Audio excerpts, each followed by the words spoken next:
Halo, mga kaibigan ng Kwentong Kiko. Kumusta kayong lahat? Sana ay nasa mabuting kalagayan at masaya kayo ngayong araw. Ngunit maghanda kayo dahil matapos marinig ang kwentong ibabahagi ko ngayong gabi, siguradong susubukin ang inyong emosyon, bibilis ang tibok ng inyong puso, at aabot sa sukdulan ang inyong galit. Ang kwentong ito ay tungkol kay Clarice, isang misis na nabubuhay sa karangyaan, ngunit lingid sa kanyang kaalaman, ay pinaplano na pala siyang patayin ng mga taong pinakamalapit sa kanya, ang kanyang biyenan at sariling asawa. Ang mas nakakakilabot pa, nabunyag ang masamang balak na ito dahil sa pagpapanik ng isang napakatapat na kasambahay. Isipin ninyo, habang nagluluto sa kusina, bigla na lang hinila ng kanyang kasambahay ang braso ni Clarice at bumulong ng may matinding takot. Ma'am, nasa panganib po kayo. Umalis na tayo rito. Parang awan nyo na. Maniwala kayo sa akin. Paano nakaligtas si Clarice? Anong malagim na plano ang itinatago sa loob ng naglalakihang mansyon na iyon? At paano siya naghiganti? Bago tayo pumasok ng mas malalim sa unang kabanata, siguraduhin na i-like ninyo ang video na ito, nakapag-subscribe na sa channel ng Kwentong Kiko, at na-click ang notification bell para hindi mahuli sa karugtong ng kwentong ito. At ang pinakamahalaga, mag-comment na sa ibaba. Isulat ang inyong pangalan, lungsod na pinanggalingan, at ang salitang presente. Patunayan natin kung sino ang mga handang sumamang lumaban kay Clarice. Tara, simulan na natin. Malamig ang ihip ng hangin tuwing umaga sa eksklusibong subdibisyon ng Dasmariñas Village. Ngunit sa likod ng matataas na bakod ng mansyon ni na Leandro at Clarice, may isang bagay na mas malamig at mas nakakapanindig balahibo. Si Clarice, suot ang isang lino na apron na maayos na nakatali sa kanyang baywang, ay naghahalo ng sarsa sa ibabaw ng itim na marmol na counter. Naghahanda siya ng kare-karing buntot ng baka, isang komplikadong putahe na nangangailangan ng mahabang oras at pagmamahal. Puno ng simpleng kaligayahan ng kanyang isipan, matagal-tagal na rin kasing hindi nagiging ganito kainit ang pakikitungo ng kanyang asawang si Leandro at ng kanyang biyenang si Doña Carmela. Nitong mga nakaraang araw, biglang naging masipag si Leandro sa pagpuri sa kanyang mga luto. Habang si Doña Carmela, na kilalang malamig at mapanlait, ay madalas na nangangamusta sa kanya. Napakatamis ng biglaang atensyong ito, ngunit nag-iwan din ito ng bahagyang pagdududa sa isang sulok ng kanyang puso. Sinubukan ni Clarice na iwaksi ang kutob na iyon. Baka sakaling naiintindihan na nila ang tunay na halaga ng pamilya, pagkumbinsi niya sa sarili.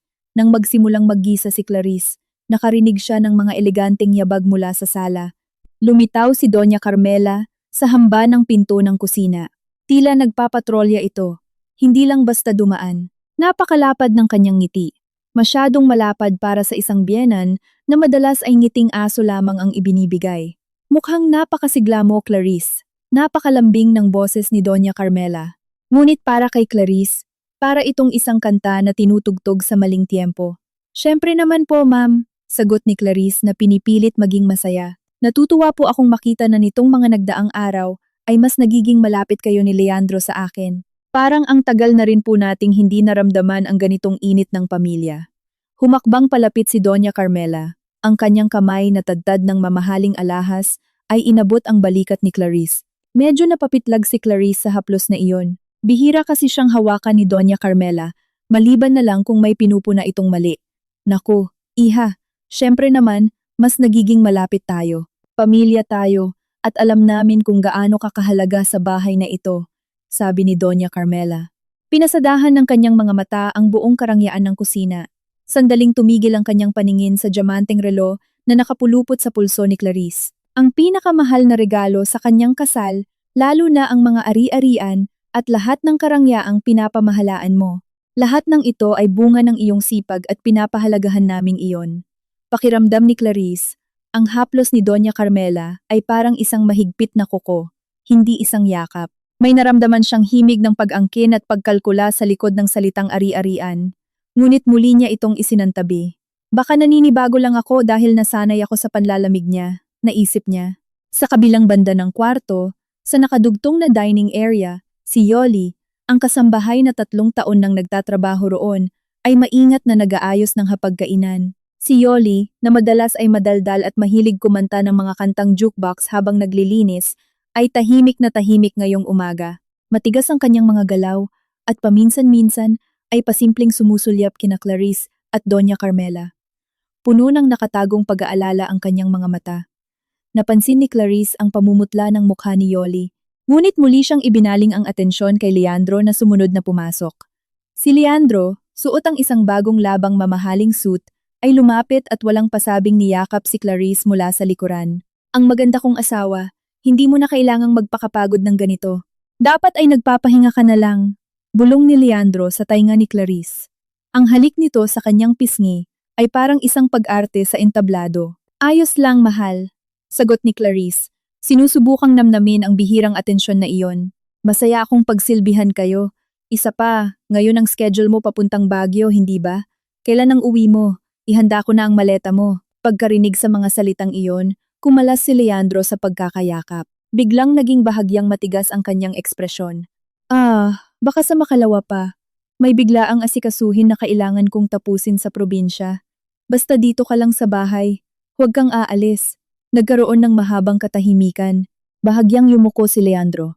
Tumitig ng diretso sa mga mata ni Clarice. At inulit ng may labis na diin.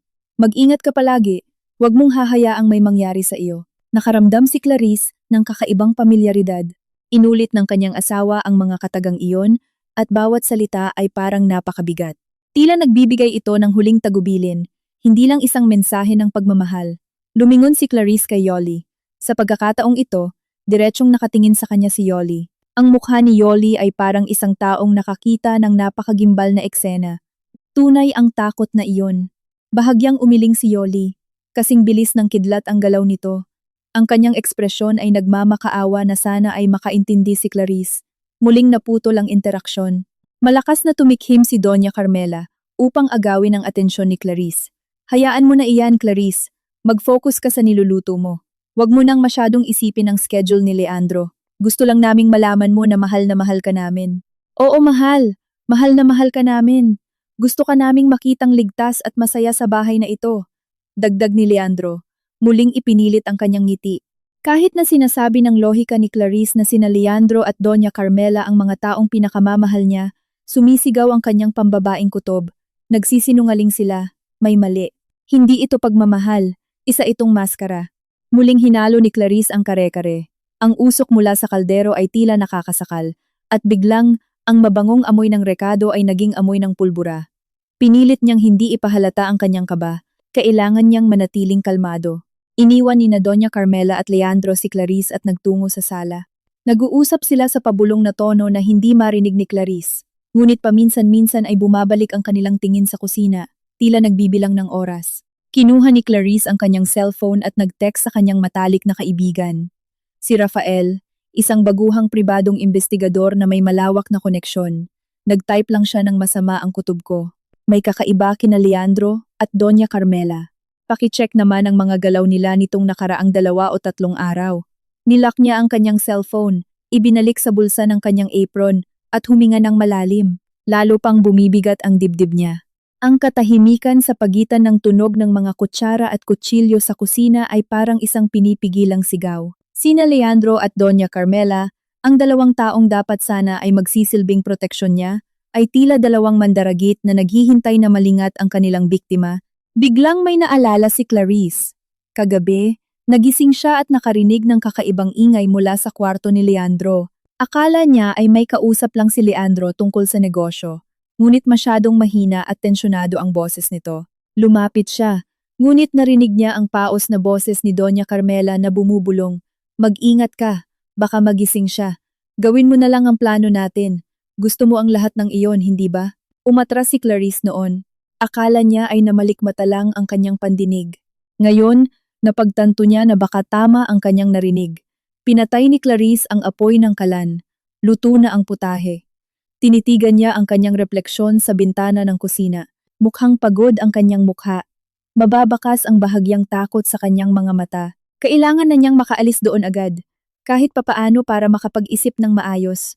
Ngunit kailangan niyang humanap ng palusot. Nang lumingon siya para kumuha ng mangkok, biglang may isang kamay na mahigpit na kumapit sa kanyang braso. Si Yoli iyon. Putlang-putla na ang kanyang mukha. Nanlalaki ang kanyang mga mata. At hinila niya ang braso ni Clarice nang may hindi inaasahang lakas. Ma'am, ma'am, wag po rito, bulong ni Yoli. Tila nasasakal ang kanyang boses. Para siyang taong nakakita ng multo. Yoli, anong problema? Kumalma ka nga.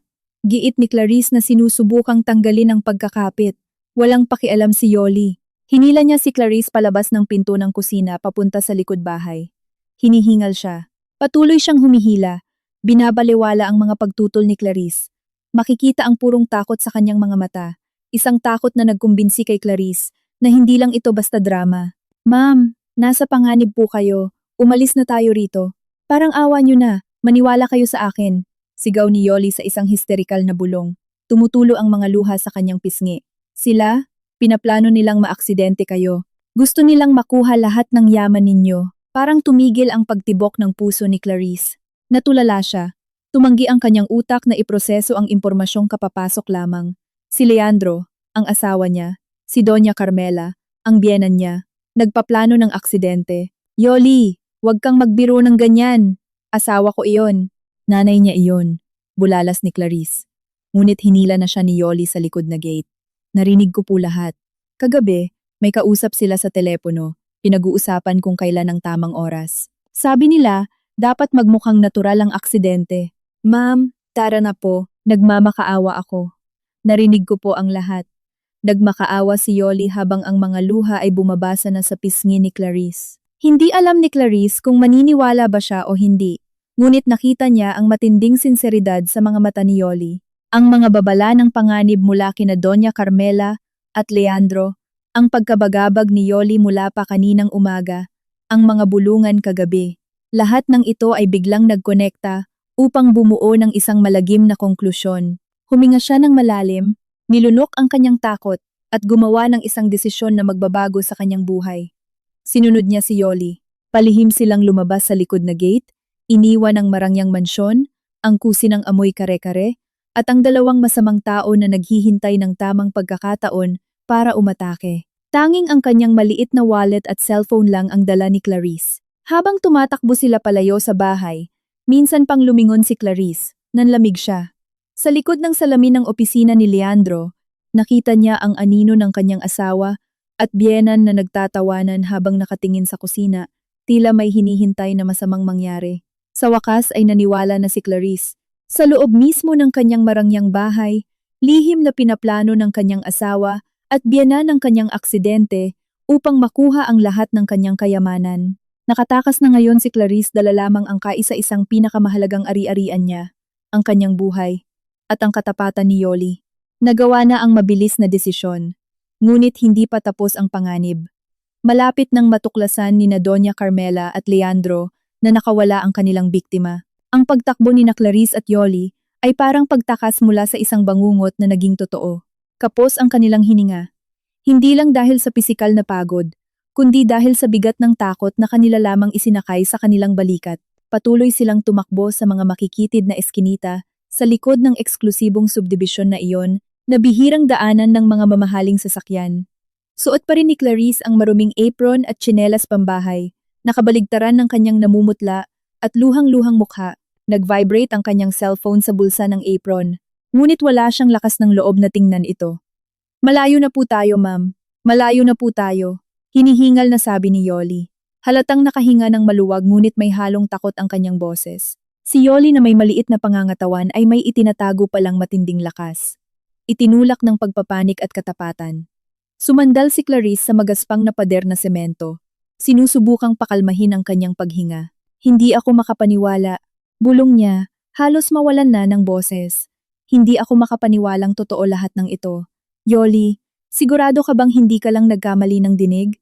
Baka usapang negosyo lang iyon na na-misinterpret ko. Hinawakan ni Yoli ang kamay ni Clarice. Matatag ang kanyang tingin, malayo sa karaniwan niyang nakayokong kilos. Ma'am, makinig po kayo sa akin. 3 taon ko na po kayong pinagsisilbihan. Alam ko pong mabuti kayong tao. Alam ko pong hindi niyo deserve ito. Ang pinag-usapan nila kagabi, malinaw ko pong narinig. Pagkatapos ay isinalaysay ni Yoli ang mga detalye ng may luhang mga mata, ipinaliwanag kung paano siya nagising ng madaling araw para kumuha ng maiinom at narinig ang mahinang boses mula sa opisina ni Leandro. Sabi ni Doña Carmela, kailangang mangyari ang aksidente ngayong araw. Eksakto bago pumunta ng probinsya si Leandro para may matibay siyang alibi. Hindi sila gagamit ng baril o lason, ma'am. Plano nila ang isang bagay na mas magmumukhang natural. Huminga ng malalim si Yoli. Pinag-usapan nila ang pagtagas ng gas. Inayos na nila ang water heater sa bodega. Sabi nila, kapag nasa kusina na kayo, hindi masyadong mapapansin ang amoy ng gas dahil sa bentilasyon. Pagkatapos ninyong magluto, uutusan nila kayong kumuha ng isang bagay mula sa bodega na nakadugtong sa kusina. Umaasa silang bubuksan ninyo ang ilaw, at boom. Hindi na nakapagpatuloy si Yoli. Tinakpan niya ang kanyang mukha at binanggit pa nila ang pangalan ninyo habang tumatawa. Ma'am, tumatawa na para bang isa itong nakakatawang biro.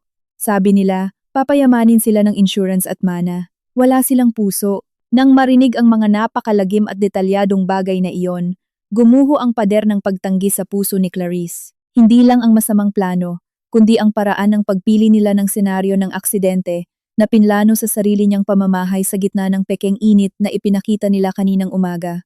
Ang niluto kong kare-kare pala ang magiging huli kong putahe. Nakaramdam ng pagkahilo si Clarice, hindi dahil sa gutom, kundi dahil sa pakiramdam ng pagtataksil na sagad hanggang buto. Kailangan kong tawagan ang mga pulis, sabi ni Clarice. Nanginginig ang kanyang kamay nang abutin ng cellphone. Wag po, ma'am. Wag muna, pigil ni Yoli. Matalino sila, ma'am. Siguradong minomonitor na ni Sir Leandro ang lahat ng telepono sa bahay. At ang sa inyo, kung tatawag kayo ng pulis ngayon, malalaman nila agad at babaligtarin nila ang sitwasyon. Sasabihin nilang nababaliw na kayo o mas malala pa. Ako ang pagbibintangan nila dahil isa lang akong kasambahay. Natahimik si Clarice. Tama si Yoli. Si Leandro ay isang direktor ng isang malaking kumpanya na laging gumagamit ng makabagong teknolohiya at si Doña Carmela ay may malawak na koneksyon sa lipunan. Mas paniniwalaan ang kanilang mga salita kaysa sa pahayag ni Yoli o kahit ni Clarice na mukhang balisa at wala sa sarili. Saan tayo pupunta? Yoli, wala akong dalang kahit ano, mga ID. Nasa bag ko sa kwarto lahat, mahinang sabi ni Clarice. Pakiramdam ay parang isang tuyong dahon na inaanod ng agos. Huwag po kayong mag-alala, ma'am. Sumama po kayo sa akin. May alam po akong lugar. Isang lugar na hindi nila kailanman maiisip, sabi ni Yoli. Ang mga mata ay nagpapakita ng kumpiyansa na hindi kailanman naranasan ni Clarice. May maliit po akong inuupahan sa looban sa Caloocan. Barong-barong lang po pero ligtas, ma'am. Sinisiguro ko po na walang sino man sa mga koneksyon nila ang makakarating doon. Kahit na sumisigaw ang kanyang puso na huwag pumasok sa isang lugar na hindi pamilyar at mahirap, alam ni Clarice na wala siyang pagpipilian. Sumunod siya kay Yoli, naglakad, at sumakay sa isang siksikang jeep. Isang karanasan na nakalimutan na niya mula pa noong 15 taon na, ang nakalipas noong nag-uumpisa pa lang siyang buuin ang kanyang karera. Habang nakikipagsiksikan sila sa jeep, muling nag-vibrate ang cellphone ni Clarice. Isang mensahe mula kay Leandro. Mahal, napakasarap ng kare-kare. Pumunta ka sandali sa bodega. May regalo ako sa loob ng kahon. Gusto kong buksan mo iyon ngayon din. Nanlamig ang puso ni Clarice. Bodega, kahon ng regalo. Tiyak na iyon ang code nila. Iyon ang magiging mitsa para buksan niya ang ilaw, magdulot ng spark, at tapusin ang kanyang buhay. Tinitigan niya ang mensahe. Tumulo ang kanyang mga luha. Nakita ito ni Yoli at agad na inagaw ang cellphone at pinatay ito. Tama na po, ma'am. Huwag niyo nang buksan. Mag-focus po tayo sa kaligtasan natin, mariing sabi ni Yoli. Magpapanik na ang mga iyon maya-maya. Siguradong nagtataka na sila kung bakit hindi pa rin kayo pumapasok sa bodega. Ang biyahe papunta sa inuupahan ni Yoli ay tila umabot ng libu-libong kilometro. Pagdating doon, nagulat si Clarice nang makita kung gaano kasimple ang tinitirhan ni Yoli. Isang maliit na kwarto na may maliit na kusina, walang aircon, at may isa lang folding bed. Amoy ng simpleng ulam at alinsangan ang agad na sumalubong sa kanya. Ngunit pakiramdam niya'y ligtas ang lugar na ito. Mas ligtas kaysa sa kanyang marangyang bahay na ngayon ay parang isang bitag ng kamatayan. Umupo si Clarice sa sahig, sumandal sa dingding na plywood at niyakap ang kanyang mga tuhod. Walang patid ang pagdaloy ng kanyang mga luha, hindi dahil sa kondisyon ng lugar, kundi dahil sa mapait na katotohanan tungkol sa pag-ibig at pagtataksil. Iniiyakan niya ang lahat ng panahong inilaan niya para mapasaya ang kanyang asawa. Ang lahat ng perang ipinagkatiwala niya kay Doña Carmela para palaguin. Bakit Yoli? Bakit sila napakasama? Ibinigay ko naman na ang lahat. Humahagulgol na sabi ni Clarice. Umupo si Yoli sa tabi niya at marahang hinaplos ang kanyang balikat. Dahil sakim po sila, ma'am. Masyadong marami ang yaman ninyo, masyadong nakakatukso. Hindi po kayo ang mahal nila. Mahal nila kung anong meron kayo. Ikinuwento ni Yoli ang kanyang mga naririnig sa bahay na iyon. Kung paano niya madalas marinig sina Doña Carmela at Leandro na pinag-uusapan ang mga ari-arian ni Clarice ng may inggit. Madalas po nila kayong minamaliit kapag nakatalikod kayo. Ma'am, sinasabi nilang sinwerte lang kayo na napangasawa niyo si Sir Leandro. Kahit ang totoo, lahat ng kayamanang iyon ay bunga ng sariling pawis ninyo. Ang kwento ni Yoli ang naging huling pako sa kabaong ng kanyang kasal. Si Clarice, na dating matagumpay na real estate developer, bago magpakasal kay Leandro, ay naging mangmang ng ipangalan ng karamihan sa kanyang mga ari-arian sa kanyang asawa dahil sa tiwala. Niyakap niya ng mahigpit si Yoli. Salamat, Yoli. Iniligtas mo ang buhay ko. Ikaw na lang ang tanging taong tapat na natitira sa akin ngayon. Nagsimulang humupa ang panlulumo, pinalitan ng nag-aapoy na galit. Tumayo si Clarice. Kinuha niya ang cellphone ni Yoli at hinanap ang kontak ng isang taong labis niyang pinagkakatiwalaan, si Attorney Vergara, ang pinakamagaling na abogado na nakilala niya na tumulong sa pag-aayos ng mga legalidad ng kanyang kumpanya noon. Kailangan nating kumilos ng mabilis. Yoli, malalaman na nila maya-maya na nawawala ako. Hindi ako pwedeng magmukhang patay, pero hindi rin ako pwedeng magmukhang buhay, sabi ni Clarice. Ang kanyang mga mata ay kumikislap na ng determinasyon, hindi na ng mga luha. Ang kanyang mukha na kanina ay mukhang biktima, ay naging mukha ng isang palaban. Tumango si Yoli. Nakasuporta po ako. Kahit ano pong ipag-utos ninyo, handa ako. Tinawagan ni Clarice si Ate Vergara. Tensyonado ngunit malinaw ang kanyang boses. Ikinuwento niya ang lahat ng walang inilalampas na detalye tungkol sa malagim na plano. Matagal na natahimik si Ate Vergara sa kabilang linya. Senyora Clarice, napakadelikado ng sitwasyong ito. Kailangan niyo na po agad gumawa ng pahayag. Ngunit kung babalik kayo sa bahay, manganganib ang buhay ninyo. Ang solusyon ay kailangang mawala kayo. Tuluyang mawala ng pansamantala. Ako na ang mag-aayos ng report sa mga pulis na nawawala kayo na may alibi na kayo ay na-depress at tumakas. Hindi aksidente. Malinaw, Attorney Vergara. Seryosong sagot nito. Magbibigay iyon sa atin ng oras para makapag-ipon ng ebidensya at ma-freeze ang lahat ng ari-arian ninyo na nakapangalan pa rin kay Leandro. Ipapaisip natin sa kanila na lumayo na kayo, na baka hindi na kayo buhay, pero walang bangkay. Dahil walang bangkay, maantala ang pagkuha nila ng insurance at mana. Sumang-ayon si Clarice. Iyon ang pinakamatalino at pinakaligtas na estratehiya. Mawala at maging parang multo. Pagsapit ng gabi, nagsimula ng kumalat ang balita tungkol sa pagkawala ni Clarice.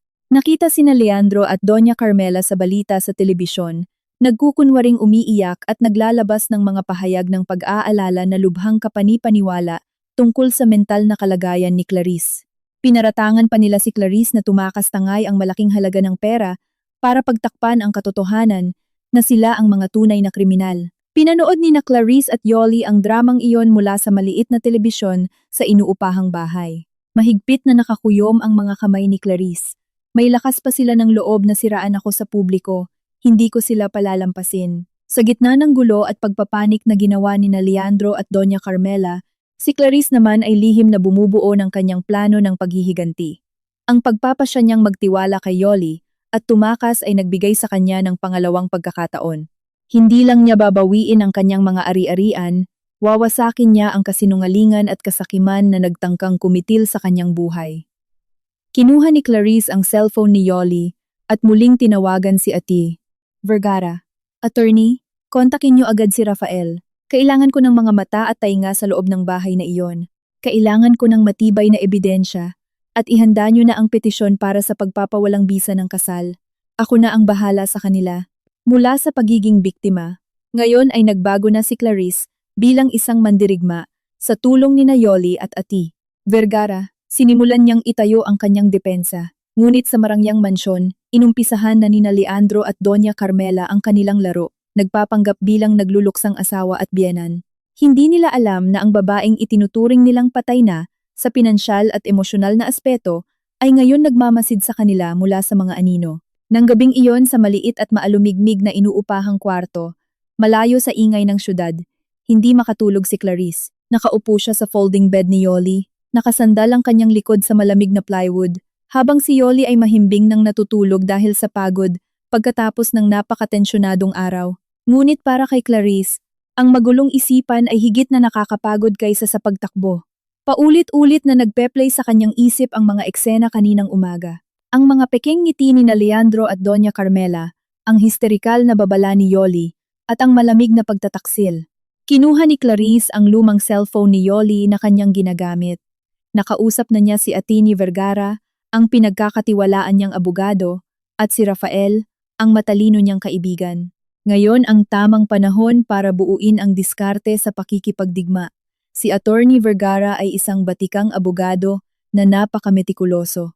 Pinayuhan niya si Clarice na manatiling nagtatago at putulin ang lahat ng komunikasyon. Ang hindi malinaw na kinaroroonan ni Clarice, nawawala ng walang bakas at walang bangkay, ay ang susi upang ma-freeze ang lahat ng ari-arian at maantala ang pag-claim ng insurance. Walang magagawa sina Leandro at Doña Carmela kung hindi pa mapapatunayan ang pag-claim ng mana. Magpapanik sila, senyora, sabi ni attorney Vergara mula sa kabilang linya. Gagawa sila ng mga pampublikong pahayag na magkukumbinsi sa lahat na nagpakamatay kayo o tumakas dahil sa depresyon. Ganyan ang modus nila para pagtakpan ang kanilang mga krimen. At tama nga, nang buksan ni Clarice ang maliit na telebisyon ni Yoli, nakita niya ang nakakasukang eksena sa screen. Sa labas ng gate ng kanyang marangyang mansyon, nakatayo si Leandro sa tabi ni Doña Carmela. Perpekto ang kanilang suot na damit pagluluksa. May hawak na panyo si Leandro. Paminsan-minsan ay nagpupunas ng luhang buwaya, habang si Doña Carmela ay nagpapakita ng malungkot na mukha na nilagyan ng peking pag-aalala. Nagmamakaawa po kami. Nanginginig ang boses ni Leandro sa telebisyon. Sa sino mang makakakita sa asawa kong si Clarice, pakiusap ipaalam ninyo sa amin. Wala po sa tamang pag-iisip ngayon si Clarice. Naniniwala kaming tumakas siya dahil sa stress sa trabaho at posibleng may dala siyang malaking halaga ng pera ng kumpanya. Nang makita ang pag-arteng iyon, nanginginig ang buong katawan ni Clarice sa galit. Hindi lang nila sinubukang patayin siya. Sinisiraan pa nila ang pangalan niya sa publiko. Pinararatangang baliw at magnanakaw. Pinawi ng galit na iyon ang mga natitirang kalungkutan at pagdududa ni Clarice. Hindi na niya nakikita si Leandro bilang asawang naligaw ng landas, kundi bilang isang kaaway na dapat wasakin. Agad tinawagan ni Clarice si Rafael. Si Rafael, na nagtatrabaho bilang isang interior designer ngunit may hobby na mag-analisa ng mga krimen, ang perpektong tao para sa misyong ito. Rafael, kailangan ko ng tulong mo. Gusto kong gumawa ka ng dalawang bagay. Utos ni Clarice na ang boses ay malamig at matatag. Sabihin mo lang, Clarice. Handa ako, sagot ni Rafael. Mababakas ang pag-aalala sa boses niya, pero may determinasyon din. Una, gusto kong pumasok ka sa loob ng bahay. Baka bukas, gamitin mong dahilan ang pagbisita para makiramay kay Doña Carmela. Alamin mo kung may mga binago sila sa bodega at sa likod ng kusina gaya ng sinabi nila. Maaaring bitag pa rin iyon. Pangalawa, kailangan ko ng ebidensya ng pag-amin nila. Alamin mo kung mayroon kang napakaliit na bugging device. Ang pinakamahalaga, gusto kong ilagay mo ang device na iyon sa opisina ni Leandro. Iyon ang lugar kung saan sila pinakakomportabling mag-usap. Nag-alangan sandali si Rafael. Clarice, delikado iyan. Pwede akong mahuli. Gusto nila akong patayin. Rafael, mas mabuti pang sumugal ako at ibunyag ang krimeng ito kaysa mabuhay sa takot. Giit ni Clarice. Ang boses niya ay nagtataglay ng pangako ng paghihiganti. Sigurado akong kapag naramdaman nilang ligtas na sila, pag-uusapan nila ang mga detalye ng plano nila, lalo na tungkol sa mga ari-arian at insurance.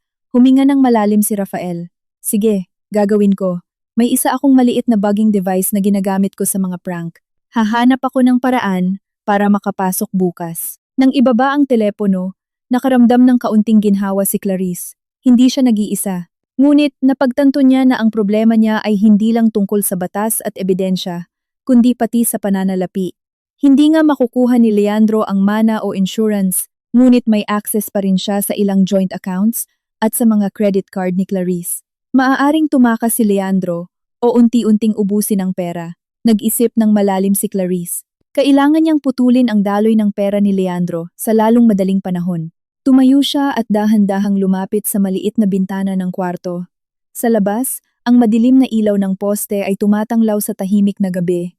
Naalala niya, May ginawa siyang lihim na bank account noon para sa kanyang pagtanda na silang dalawa lang ni Atori. Vergara ang nakakaalam ng password at ang account na iyon ay hindi konektado sa mga bangko ni Leandro. Ito ang kanyang alas. Muling tinawagan ni Clarice si Atty. Vergara at ipinaliwanag ang plano niya. Attorney, gusto kong i-activate niyo agad ang emergency status sa lahat ng credit cards at bank accounts na nakapangalan sa akin. Pero may access si Leandro. Ang layunin hindi lang para i-freeze ito, kundi para tarantahin siya. Anong ibig ninyong sabihin? Naguguluhang tanong ni Atin Vergara. Kapag naramdaman niyang ligtas siya, gagastos siya ng malaki, attorney. Bibili siya ng regalo para sa sarili niya. Baka bagong kotse, para ipagdiwang ang pagkamatay ko. Gusto kong kapag sinubukan niyang iswipe ang card, ma-decline lahat ng transaksyon na iyon. Gusto kong maranasan niya ang gulat, para isipin niyang may multong nanggagambala sa kanya. Dahil sa pagpapanik, magkakamali siya. Maghahanap siya ng cash, at doon nating babantayan ang galaw niya. Humanga si Atin Vergara. Napakagandang estratehiya. Senyora, aasikasuhin ko na ito agad. Ipaparamdam natin sa kanya na nawawalan siya ng kontrol ng paunti-unti. Biglang nagising si Yoli. Nakita niyang nakatayo si Clarice sa dilim. Ang mga mata ay nag-iisip ng malalim. Ma'am, bakit hindi pa po kayo natutulog? Nag-aalalang tanong ni Yoli. Hindi ako makatulog. Yoli, nagpaplano ako. Sagot ni Clarice sabay lingon. Niligtas mo ang buhay ko, Yoli. Ngayon, pagkakataon ko na para iligtas ang sarili ko at gumanti sa pagtataksil na ito. Umupo si Clarice sa tabi ni Yoli. Inaalala ang mga maliliit na detalye na nakaligtaan niya. Kare-kare, mahinang sabi ni Clarice. Yung kare-kareng niluto ko kaninang umaga, naihain na ba sa kanila? Tumango si Yoli. Blanko ang kanyang tingin. Opo ma'am, bago tayo tumakas, inutusan ako ni Doña Carmela na initin at ihain sa hapag. Kumain sila ng ganoong katakaw habang pinag-uusapan ang kanilang plano. Sinabi pa nila na iyon ang perpektong huling hapunan. Muling nakaramdam ng pagkahilo si Clarice. Sige, pakinggan mo ako ngayon. Kailangan mong bumalik sa bahay bukas, Yoli. Kailangan mong magkunwari na lungkot sa pagkawala ko. Huwag kang magpapakita ng anumang hinala. Ang tungkulin mo ay maging mata at tainga ko sa loob. Alamin mo kung itutuloy pa rin nina Leandro at Doña Carmela ang plano tungkol sa pagtagas ng gas o kung kinansela na nila ito.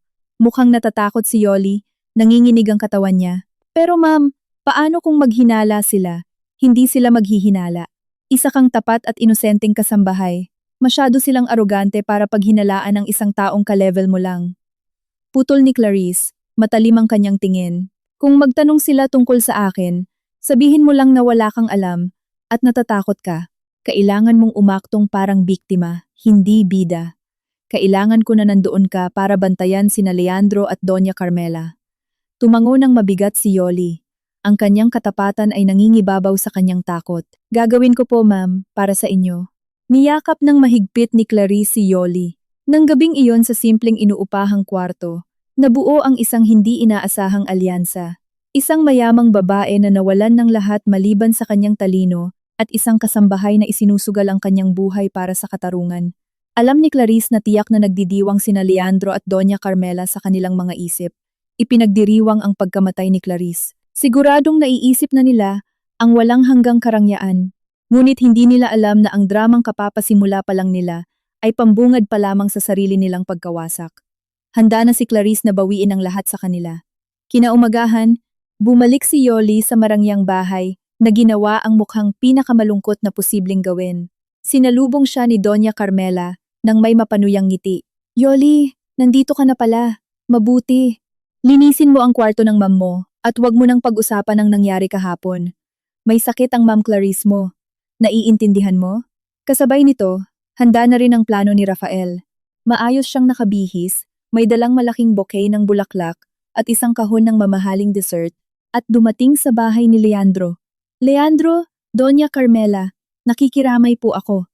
Nabigla po talaga ako. Sabi ni Rafael habang niyayakap si Leandro gamit ang kapanipaniwalang pag-arte. Si Clarice ang pinakamatalik kong kaibigan. Hindi ako makapaniwalang nagkaroon siya ng matinding depresyon para tumakas ng ganito. Malugod namang tinanggap ni Leandro na nakaupo sa kanyang opisina, si Rafael. Salamat Rafael, kahit ako hindi makapaniwala, ginawa ko na ang lahat para sa kanya. Pero lumalabas na hindi pa rin siya marunong makontento. Ipinagpatuloy ni Leandro ang pag-arte. Pakiramdam niya ay ligtas siya dahil tagalabas si Rafael at imposibleng maghinala sa kanila. Habang abala sina Leandro at Doña Carmela sa pagkukwento ng mga kasinungalingan tungkol sa depresyon, mabilis na kumilos si Rafael. Nagkunwari siyang makikikrar.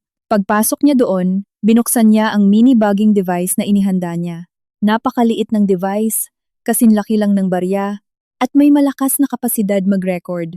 Gamit ang dahilan na magtatapon ng tissue, palihim na pumasok si Rafael sa opisina ni Leandro. Walang tao doon, at dumiretso ang paningin niya sa isang malaking antigong orasan sa pader. Iyon ang perpektong lugar para itago ang bug, dahil mahirap abutin at hindi masyadong napapansin. Sa loob lamang ng ilang segundo, idinikit ni Rafael ang bug sa likod ng orasan. May isang maliit na click lang na natabunan ng ingay ng mismong orasan. Tagumpay ang unang misyon. Mayroon ng mga mata at tainga si Clarice sa pugad ng kalaban. Bumalik si Rafael sa sala para samahan sina Leandro at Doña Carmela.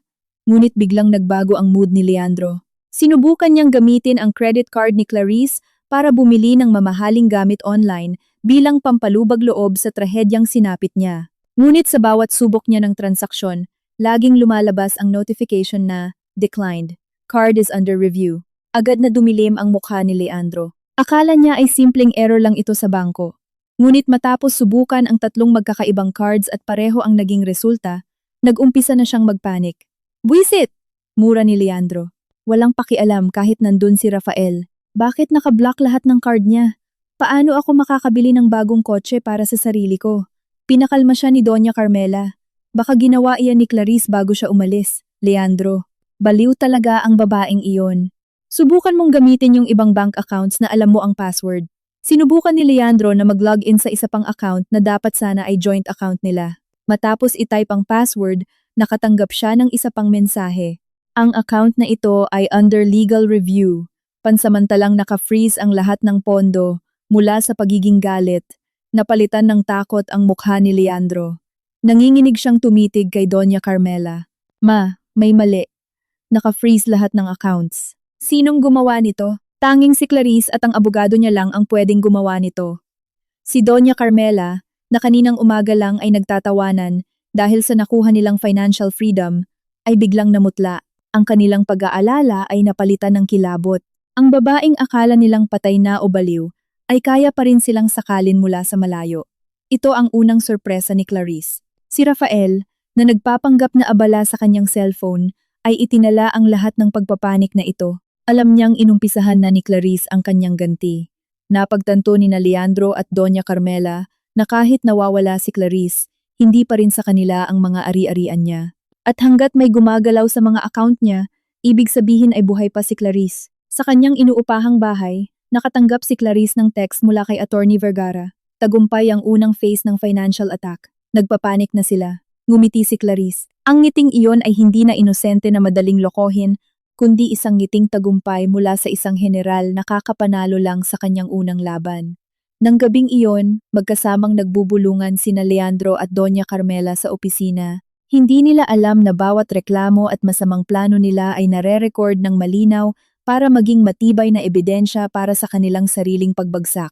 Hindi nila alam na ang multong ginawa nila ay nag-iipon na ng mga armas, handa ng bumawi. Ang takot sa pananalapi na pinakawalan ni Clarice sa tulong ni Atty. Vergara ay parang isang matinding suntok na nagpaguho sa kahambugan ni Leandro at Doña Carmela. Sa loob ng marangyang opisina na ngayon ay parang isang interrogation room. Si Leandro ay tila isang maliit na batang nawalan ng paboritong laruan. Walang tigil niyang pinipindot ang refresh button sa website ng bangko sa kanyang computer. Umaasa na ang pag-freeze sa kanilang pondo ay isa lamang teknikal na pagkakamali. Ngunit sa bawat pagsubok, lagi itong nauuwi sa parehong pulang mensahe. Active legal review. Hindi pwedeng nagkataon lang ito. Sigaw ni Leandro habang sinusuntok ang mahogany desk. Buhay si Clarice. Siguradong tinawagan niya si Vergara at tiyak na binaluktot na ng baliw na babaeng iyon ang katotohanan tungkol sa aksidente. Naunahan niya tayo. Si Doña Carmela na karaniwang kalmado at kalkulado ay pabalik-balik ngayon sa paglalakad dahil sa pag-aalala. Lukot-lukot na ang kanyang silk na bestida. Wala na siyang pakialam sa kanyang imahe sa publiko. Ang focus niya ngayon ay ang pera. Kumalma ka, Leandro. Kailangan nating kumalma. Hanggat walang bangkay, may hawak pa tayong life insurance. pero kailangan nating kumilos ng mabilis. Kapag na-freeze lahat ng ari-arian ni Clarice, maaapektuhan pati yung iba pa nating accounts. At alam mo naman na malaking bahagi ng cash natin ay galing sa mga loan na nakapangalan sa ari-arian ng babaeng iyon. Mga loan na kinuha natin para pambayad sa mga utang mo sa Sugalma. Pabalang na sagot ni Leandro. Ang kanyang pagkabigo ay nagpalit sa kanyang takot upang maging galit sa sariling ina. Masyado tayong naging kampante. Dapat sana'y pinatay na natin siya habang natutulog, hindi yung naghihintay pa tayo ng drama sa kusina. Umaalingaw-ngaw ang malakas nilang pagtatalo sa buong kwarto. Sa labas, si Yoli na naglilinis ng florera sa pasilyo ay nagkunwaring walang naririnig. Ngunit naitala niya ang bawat mataas na boses at bawat mahalagang salita na kanilang binitiwan. Alam niya na dahil sa takot ay naging pabaya sila at nagsimula na silang mag-away. Agad na nag-text si Yoli kay Clarice na nagsasabing, nag-aaway sila ng malala sa opisina, pinag-uusapan ng utang at nagsisisi kung bakit hindi na lang pinatay si Ma'am habang natutulog. Samantala, sa maliit na bahay, natanggap ni Clarice ang update mula sa kanyang dalawang espiya. Kinumpirma ng text ni Yoli ang planong pagpatay, habang tumawag naman si Rafael upang kumpirmahin na gumagana ng maayos ang bug. Clarice, nakuha ko na yung recording. Pumasok ako nung umalis si Doña Carmela papuntang salon at natutulog si Leandro dahil lasing kagabi. Naisend ko na yung file kay Ati. Vergara, sigurado akong napakatibay ng recording na iyon, report ni Rafael. Nakahinga ng maluwag si Clarice. Nasa kamay na ni Atori. Vergara ang ebidensya ng malagim na plano at sabuatan. Ngunit sina Leandro at Doña Carmela ay nasa mansyon pa rin. Inuubos ang kanyang kuryente at pagkain. At higit sa lahat, kaya pa rin nilang tumakas dala ang mga natitirang cash na kanilang itinago. Rafael, may kailangan ka pang gawin para sa akin, sabi ni Clarice. Kailangan ko ng ebidensya na sinusubukan pa rin nilang i-access ang mga naka-freeze na ari-arian o mas malala. Humahanap sila ng bagong loan. Kailangan mong humanap ng pagkakataon para kunin ang mga bank documents na itinatago nila. Bank documents? Tanong ni Rafael. Oo, lagi nilang itinatago ang mga importanteng papeles sa maliit na vault sa ilalim ng sahig ng master bedroom. Ako ang nagpakabit noon, paliwanag ni Clarice. Madalas ipagmalaki ni Doña Carmela na ang susi ay palaging nasa kwintas niyang pendant. Kailangan ko ng picture ng mga papeles na iyon. Lalo na yung tungkol sa life insurance at mga property loan. Ito ang pinakamapanganib na misyon. Ang kumuha ng litrato mula sa kanilang personal na vault. Nag-alangan si Rafael, ngunit mas matimbang ang kagustuhan niyang tulungan si Clarice at pabagsakin ang tuso at sakim na mag-ina. Nakipag-ugnayan naman si Clarice kay Ati Vergara tungkol sa kanilang legal na estratehiya.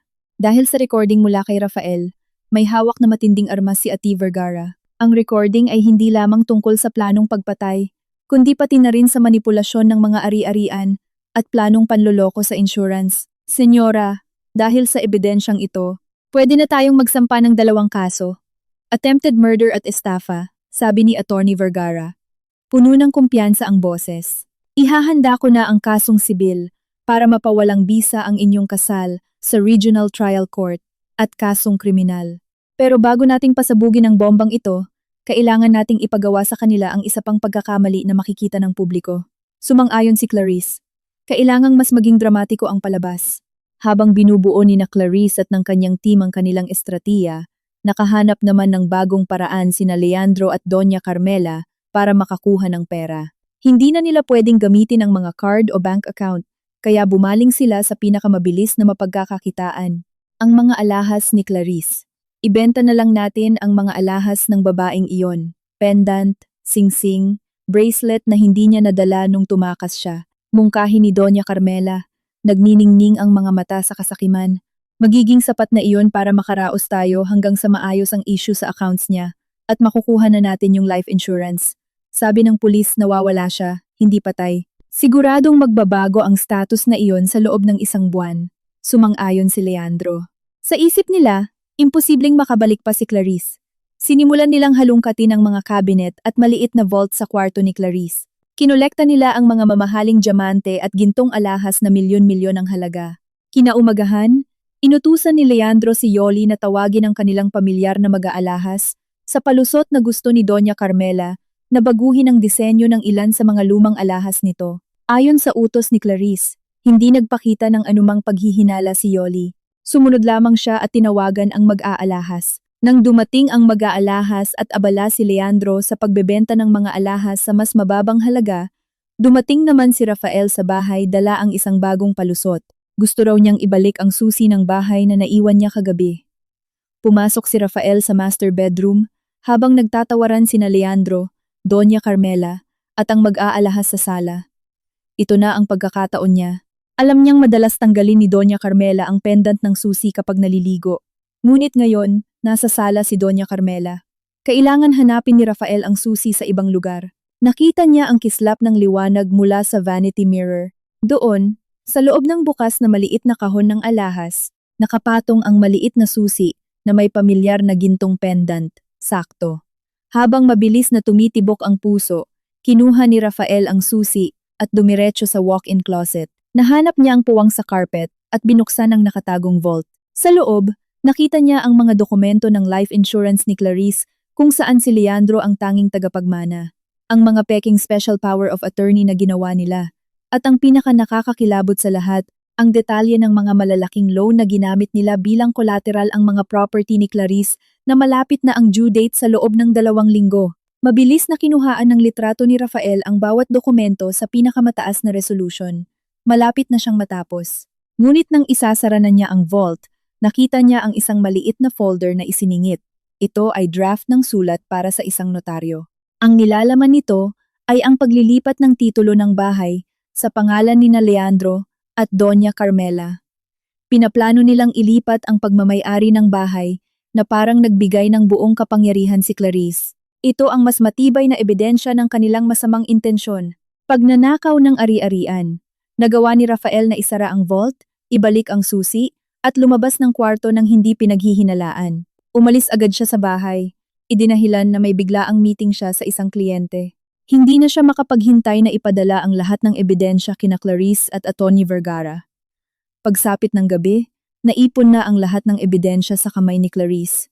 Ang voice recording ni Leandro at Doña Carmela habang pinag-uusapan ang planong pagpatay at ang mga utang sa sugal, ang mga litrato ng life insurance, mga loan, at ang draft ng paglilipat ng titulo. Senyora Clarice, sabi ni Ate Vergara na seryoso ang boses mula sa isang secured na linya.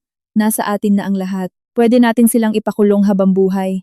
Pero kailangan nating hintayin ang tamang tiyempo. Ang sandali kung kailan makikita ng lahat ang kanilang pagbagsak, kasama na ang mga kanegosyo at mga kapitbahay na lagi nilang ipinagmamalaki. Ngumiti ng malamig si Clarice.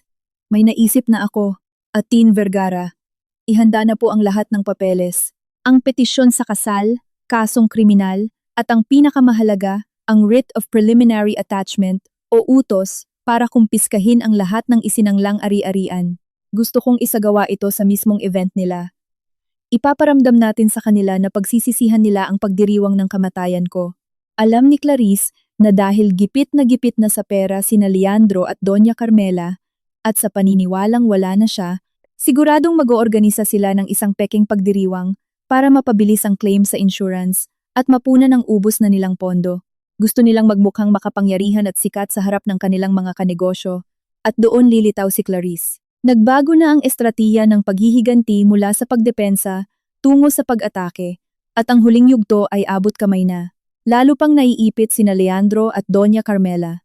Ang perang nakuha sa pagbenta ng mga alahas ni Clarice na inaakala nilang sasapat ay nakapagbayad lamang ng mga panandaliang utang. Ang malaking loan na ginamit bilang collateral ang property ni Clarice na mapapaso na sa loob ng 2 linggo ay naging isang bangungot na humahabol sa kanila. Nawala ang kanilang matinong pag-iisip dahil sa pagka-freeze ng kanilang accounts at ang nalalapit na deadline ng pagbabayad ng utang. Kailangan nilang pabilisin ang proseso ng pagkuha ng life insurance ni Clarice. At para mangyari iyon, hindi sapat na nawawala lang ang status. Kailangan nila ng pruweba ng isang trahedya. Sa gitna ng gabi sa loob ng opisina na ginawa na nilang war room, tinitigan ni Doña Carmela si Leandro nang may pagkasindak. Kailangan nating gumawa ng mas matinding paraan. Leandro, kailangang magmukhang totoong patay na si Clarice. Kahit walang bangkay, okay lang. Pero dapat may sapat na drama para mapaniwala natin ang mga pulis at insurance. Paano ma? Kinansela na natin ang lahat, bulong ni Leandro, punong-puno ng takot ang kanyang boses. Hindi na natin pwedeng balikan yung plano tungkol sa gas leak. Masyadong delikado at baka maghinala si Yoli. Sinabihan na natin si Yoli na manahimik at isa lang siyang tangang kasambahay. Sagot ni Doña Carmela. Hindi natin kailangang saktan si Clarice. Nawawala na siya. Kailangan lang nating gumawa ng isang mukhang totoong aksidente sa isang lugar. Isang bagay na may kinalaman sa kanyang kotse. Ipapalabas natin na na-depress siya, nawalan ng kontrol, at nahulog ang kotse niya sa bangin. Pumayag sila sa baliw na planong iyon dahil sa desperasyon. Pareho nilang alam na ang mamahaling SUV ni Clarice ay ligtas na nakaparada pa rin sa garahe. Agad na kinontak ni Leandro ang isang dati niyang kilala. Isang siga na ginagamit niya para manakot ng kliyente na nagngangalang Teban. Pinangakuan ni Leandro ng malaking pera si Teban mula sa pagbenta ng kotse na iyon. Basta't magagawa ni Teban na sirain ang kotse at palabasing isa itong malagim at kapani-paniwalang aksidente. Kinaumagahan, habang naglilinis ng garahe si Yoli, nakita niyang nakikipagbulungan si Leandro sa isang tadtad ng tattoo na lalaki malapit sa SUV. Si Yoli na ngayon ay mas matapang at determinado. Humanap ng pagkakataon para kunin ang cellphone niya at pasikretong kinuhanan ng picture ang plaka ng kotse pati na rin ang mukha ng lalaki. Ipinadala niya ang ebidensya kay Clarice na may mensaheng, "Inaayos po ni Sir Leandro ang kotse ninyo. May bago silang plano. Mukhang ibebenta o sisirain nila ang kotse ninyo." Sa kanyang inuupahan, natanggap ni Clarice ang larawan. Alam niyang papunta na sa pinakamalaking pagkakamali si Leandro. Agad na tinawagan ni Clarice si Ate Vergara. "Attorney, gagamitin nila ang kotse ko para mag-imbento ng peking aksidente. Ito na ang pagkakataon natin. Ibibigay ni Leandro ang kotse na legal na nakapangalan pa rin sa akin sa isang kriminal. Huhulihin natin sila doon." Sumang-ayon si Atinio Vergara na natapos ng suriin ang mga recording mula kay Rafael. "Senyora, perpekto ito. Pwede nating ipitin si Leandro sa isa pang kaso, carnapping at insurance fraud. Pabagsakin natin sila at hulihin ng akto na para bang sila ang mismong nag-setup ng eksena. Mas magiging dramatiko ito kaysa sa simpleng pag-freeze ng mga assets nila." Nakiusap si Clarice kay Ati Vergara na agad ipatrace ang plaka ng kanyang kotse at sabihan ng mga pulis na maghanda. Ang plano ay hayaan sina Leandro at ang kriminal na iyon na kunin ang kotse at sa sandaling makarating sila sa pinagkasunduang liblib na lugar, darating ang mga pulis para hulihin sila habang sinisira ang ebidensya. Isang kotse na sa batas ay nakapangalan pa rin kay Clarice. Pagsapit ng hapon, kumilos na si Leandro. Nagsinungaling siya kay Doña Carmela na makikipagkita siya sa isang private detective para hanapin si Clarice. Lumabas agad siya ng bahay gamit ang dahilan na iyon at nakipagkita kay Teban sa tabi ng kalsada. Inabot ni Leandro ang susi ng kotse at malaking halaga ng cash. "Dalhin mo itong kotse, sirain mo at palabasin mong nagka-aksidente. Dapat mawala ang kotse na ito sa mundo. Teban, ibenta mo yung matitirang bakal para sa sarili mo." Bumalik si Leandro sa bahay na may panandaliang pagkakampante. Sinalubong siya ni Doña Carmela na may ngiti at pag-asa. Inakalang magtatagumpay ang kanilang plano. Umupo silang dalawa sa opisina, umiinom ng mamahaling tsaa, at inaasam na malapit na nilang makuha ang pera sa insurance. Ngunit ang hindi nila alam, kumikilos na sa labas ang team ni Clarice. Dinala ni Teban ang itim na SUV ni Clarice sa isang matarik at bulubunduking kalsada sa probinsya. Isang lugar na akala niya ay perpekto para magmukhang natural ang aksidente. Walang ingat siyang nagmaneho, paminsan-minsan ay napapatawa habang iniisip ang cash na makukuha niya. Sa parehong pagkakataon, na-trace na ng mga pulis na pinangungunahan ng isang magaling na imbestigador ang signal ng kotse. Salamat sa ulat ni Attorney Vergara, kumilos sila ng mabilis at tahimik. Dumating si Teban sa gilid ng isang tahimik na bangin. Ipinaparada niya ang kotse at nagsimulang ilabas ang mabibigat na gamit na ipangtutulak niya sa kotse papunta sa bangin. Nagbuhos din siya ng kaunting gasolina sa upuan ng driver para magmukhang may maliit na pagsabog o sunog bago nahulog ang kotse. Nang sisindihan na sana ni Teban ng posporo, biglang umilaw ang isang malaking spotlight na tumama mismo sa mukha niya. Binasag ng wangwang ng pulis ang katahimikan ng gabi. "Pulis, huwag kang gagalaw! Itaas mo ang mga kamay mo." Nabigla si Teban. Nabitawan niya ang kanyang mga gamit. Hinuli siya mismo doon sa tabi ng itim na SUV ni Clarice, habang hawak pa rin niya ang gasolina at posporo bilang ebidensya. Agad na tinawagan ng pulis si Leandro. Nagtatawanan noon sina Leandro at Doña Carmela. Inaasam kung paano nila makukuha ang insurance. Nagring ang telepono. "Hello? Sino to?" Inis na sagot ni Leandro. "Ginoong Leandro, kami po ay mula sa pulisya. Natagpuan na po ang kotse na nakapangalan sa asawa ninyong si Clarice. Sinusubukan itong sirain ng isang suspek at ihulog sa bangin. Malamig at formal ang boses ng imbestigador. Biglang namutla si Leandro. Natapon ang tsaa na hawak niya. Ano? Ang kotse?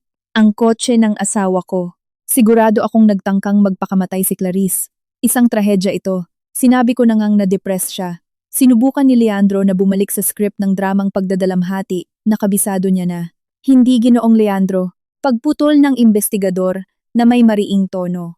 Ang suspek na nahuli namin, na nagngangalang Teban, ay umamin na inutusan siya ng isang tao para itago ang kotse na ito at palabasing aksidente. Mayroon siyang patunay ng bank transfer mula sa account na nakapangalan sa inyo. Napalitan ng takot ang mga mukha ni na Doña Carmela at Leandro. Nagkatinginan sila. Imbes na magtagumpay, naging hindi maitatangging ebidensya ng kanilang krimen ang masama nilang balak. Gumawa sila ng isang pekeng aksidente na siya mismong naging dahilan para matrap sila sa kasong paninira ng ebidensya at insurance fraud. Inimbitahan ng pulisya si Leandro na pumunta agad sa presinto para magbigay ng pahayag. Ma, tapos na tayo.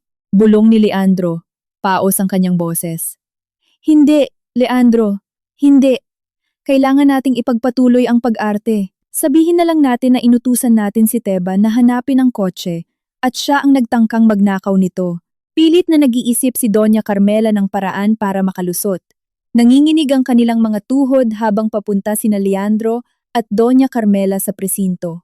Doon, hinarap sila ng isang matalinong imbestigador at ni Teban na nawalan na ng pag-asa at nag-umpisang ikanta ang lahat ng nalalaman niya. Sinubukan pa rin ni na Leandro at Doña Carmela na ipagpatuloy ang kanilang kasinungalingan.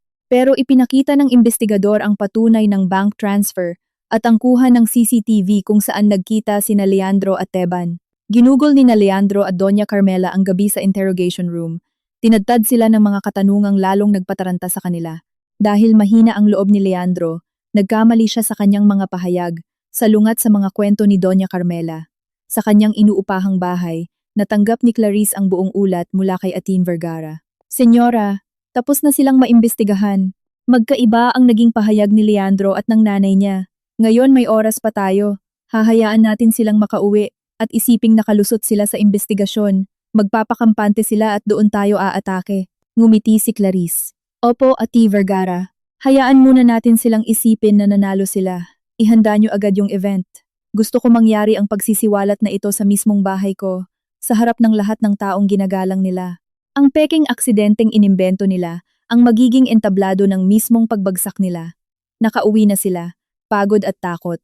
Pero naniniwala pa rin na hindi na makakabalik si Clarice. Plano nilang magdaos ng isang maliit na pagtitipon kinabukasan para aliwin ang mga kamag-anak at kanegosyo, sabay pakita na matatag pa rin sila sa gitna ng trahedya.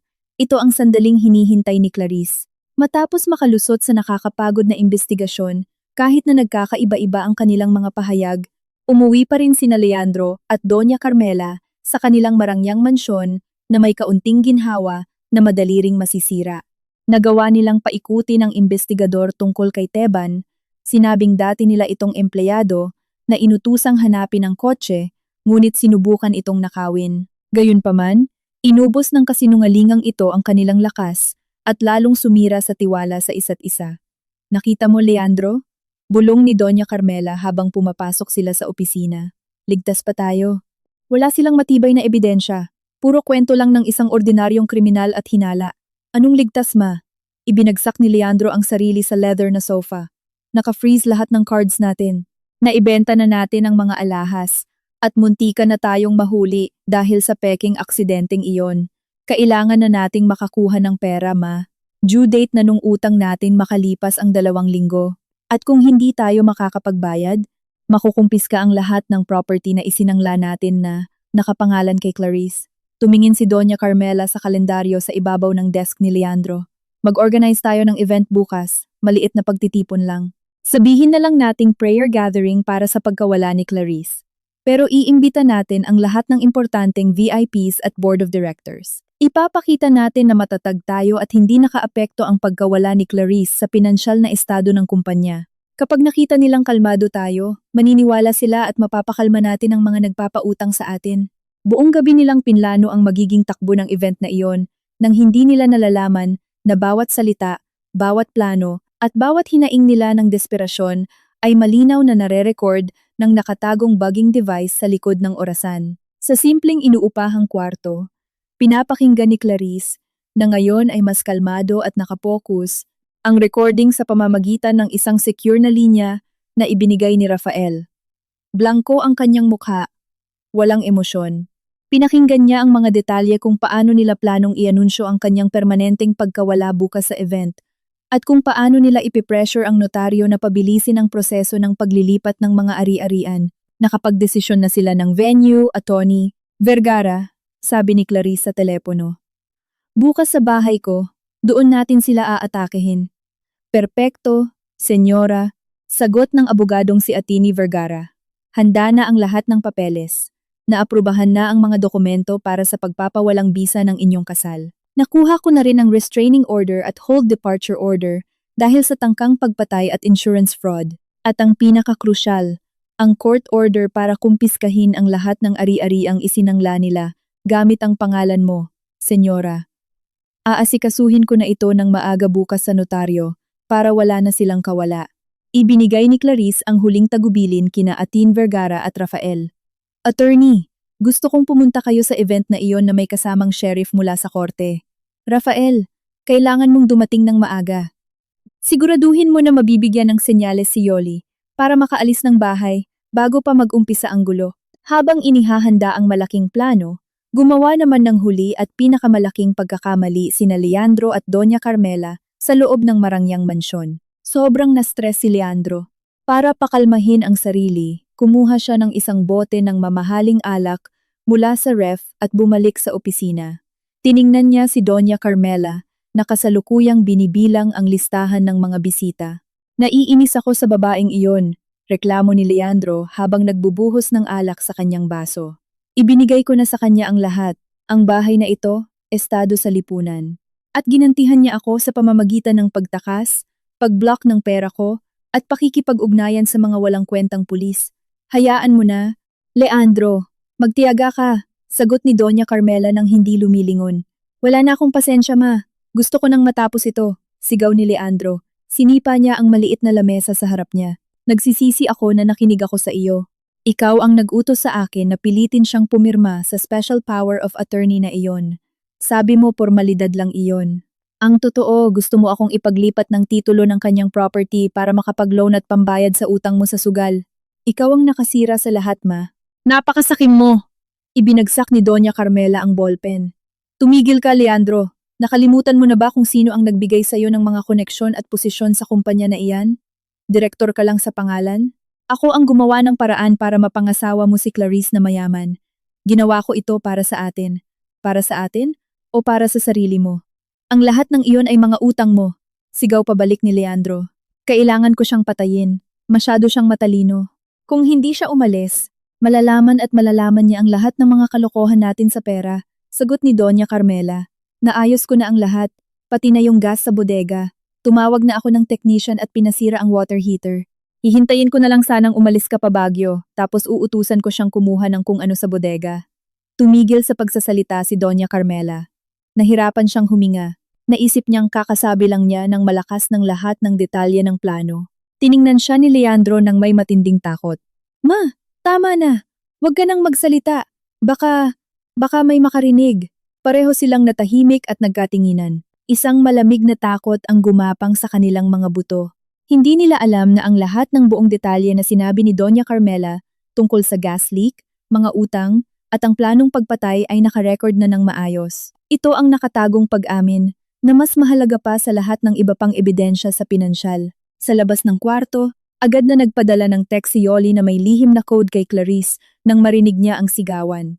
Ibig sabihin nito, ang pinakamahalagang ebidensya ay na-record na. Umamin na sila sa lahat. Natanggap ni Clarice ang mensaheng iyon bago mag-umaga. Ngumiti siya. Isang malamig at nakamamatay na ngiti. Ngayon alam niya na wala nang kawala sina Leandro at Doña Carmela. Kinaumagahan, dumating si Rafael sa bahay ni Leandro gamit ang dahilan na tutulong sa paghahanda ng event. Tiningnan niya si Yoli at binigyan ng sikretong senyales. Tumango si Yoli. naintindihan niya. Agad siyang nagkunwaring may sakit at nagpaalam na pupunta saglit sa palengke. Nangako siyang babalik pagkatapos ng event. Si Doña Carmela na abala sa listahan ng mga bisita ay sumang-ayon na lang ng tamad. Habang sina Yoli at Rafael ay nasa labas na ng bahay, dumating naman si Attorney Vergara sa opisina ng notaryo at korte. Lahat ng legal na dokumento, kasama na ang inamin ni Doña Carmela sa recording, ay ipinasa para siguraduhing valid at epektibo ang warrant of arrest at writ of attachment saktong pagdating ng event. Sa kanyang inuupahan, tiningnan ni Clarice ang sarili sa salamin. Hindi na siya nakasuot ng apron o tsinelas pambahay. Nakasuot siya ng isang elegante at madilim na bestida, kasama ang kanyang puting gintong alahas na itinago sa hiwalay na vault at matapang na makeup. Mula sa inosenteng misis na muntik ng mapatay, nagbago siya at naging isang babaeng nagbalik upang bawiin ang kanyang trono. Tinawagan niya si Ate Vergara para sa huling pagkakataon. Attorney, handa na ako. Siguraduhin ninyong saktong-sakto ang pagdating ng mga unipormadong pulis at sheriff mula sa korte kapag nasa sukdulan na. Umalis si Clarice sa maliit na inuupahan ni Yoli, ang taguan na nagligtas ng kanyang buhay at dignidad. Sumakay siya sa kotseng inihanda ni Ate Vergara. Ang kanyang destinasyon, ang kanyang sariling marangyang mansyon. Sa bahay na iyon, nagsimula nang dumating ang mga VIP, kanegosyo, at board of directors. Tumutugtog ang jazz music. Malapad ang ngiti ni na Leandro at Doña Carmela, nagpapanggap bilang naglulukang asawa at biyenan na patuloy na nagpapakatatag para sa negosyo. Hindi nila alam na ang orasan sa opisina ay nagsimula ng magbilang pababa tungo sa tuluyan nilang pagbagsak. At ang babaeng kanilang ipinagdiriwang ang pagkawala ay kasalukuyan ng papunta upang ibigay ang pinakamalaking gulat sa kanilang buong buhay. Handa na ang entablado. Ang ilaw ng chandelier sa gitna ng mansyon ay nagbibigay ng liwanag na bumabakas sa sahig na marmol.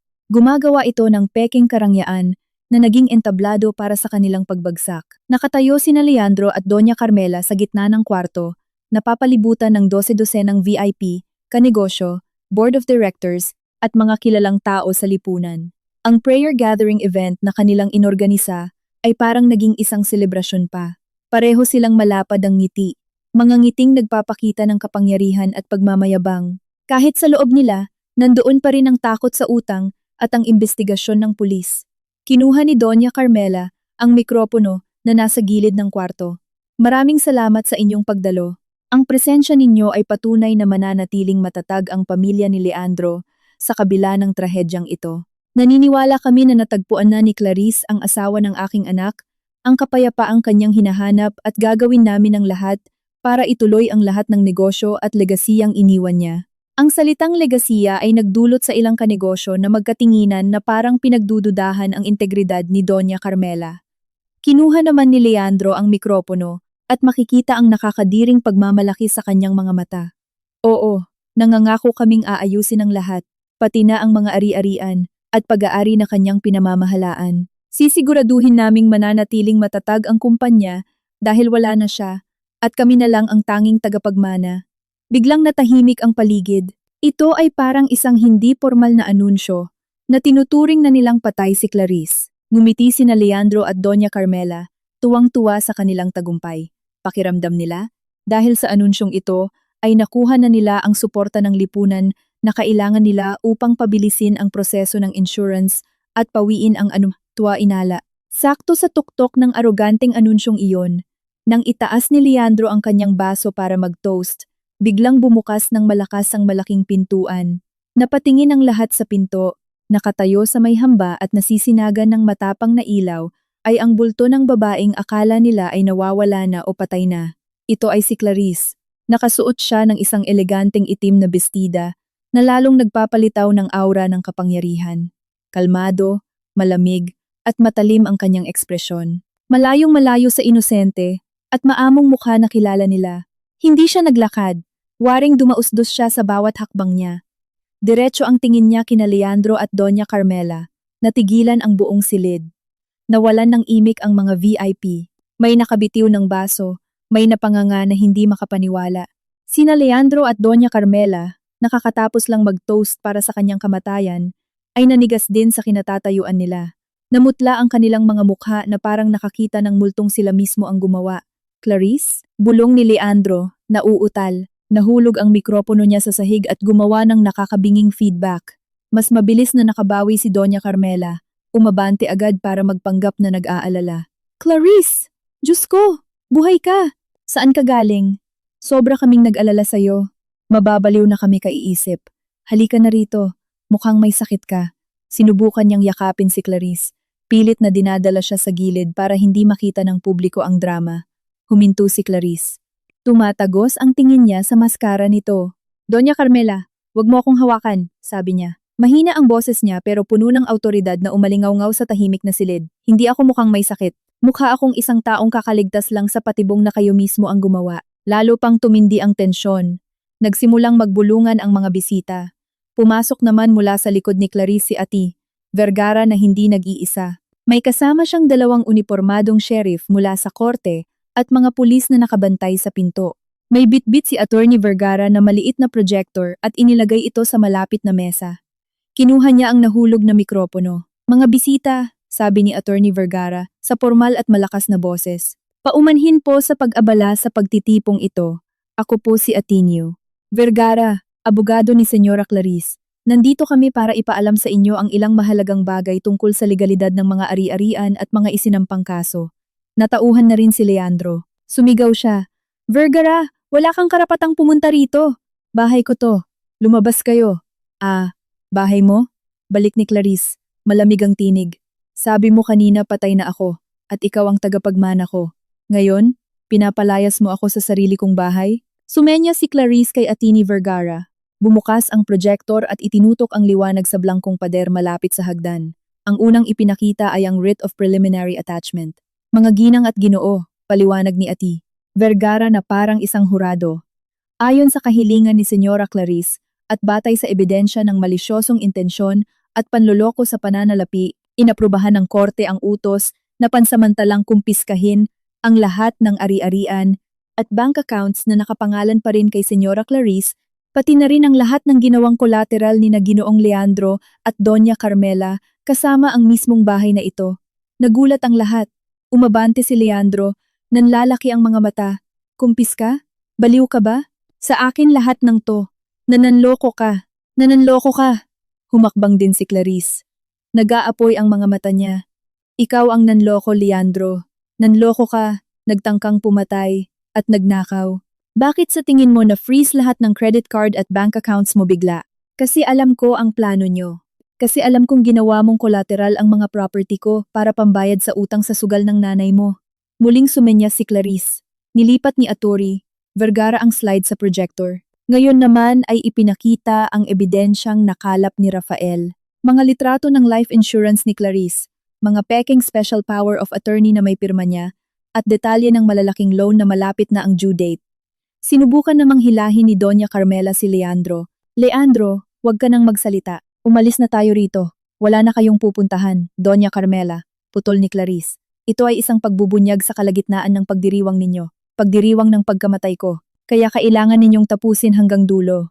Pinatugtog ni Attorney Vergara ang voice recording. Boses ni na Leandro at Doña Carmela sa opisina. Ito ay mula sa bugging device ni Rafael. Boses ni Doña Carmela. Kailangan ko siyang patayin, masyado siyang matalino. Kung hindi siya umalis, malalaman niya ang lahat ng mga kalokohan natin sa pera. Naayos ko na ang lahat, pati na yung gas sa bodega. Tumawag na ako ng technician at pinasira ang water heater.